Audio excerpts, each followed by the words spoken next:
I am the Tofu Golem. Please enjoy the video. In this video, I will show how to fix code P0776 Nissan Altima. Begin by safely lifting the car and locating the transmission pan and shift solenoids, then drain fluid into a container and inspect for metal particles. Next, scan for related codes, check fluid level and condition, and visually inspect wiring connectors for corrosion or damage. If wiring and fluid look good, test solenoid resistance and operation before replacing parts as needed. Start diagnostics by reading codes and live data to confirm P0776 and any supporting codes. Verify transmission fluid level and quality, looking for burnt smell or metal flakes that indicate internal wear.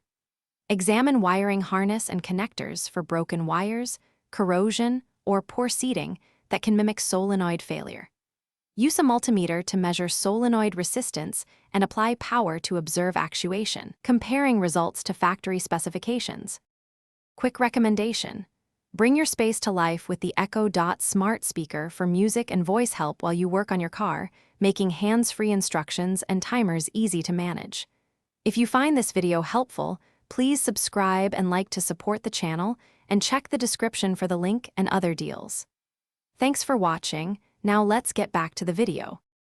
If diagnostics point to a bad solenoid, remove the pan and replace the affected shift solenoid with a quality replacement, following torque specs and gasket procedures.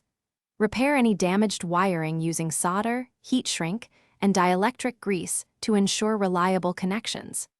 If fluid contamination is evident, replace filter and perform a fluid flush to remove debris. Then clear codes and perform a road test to confirm proper shifting and that P0776 does not return. Thanks for watching. Consider subscribing if we helped you today.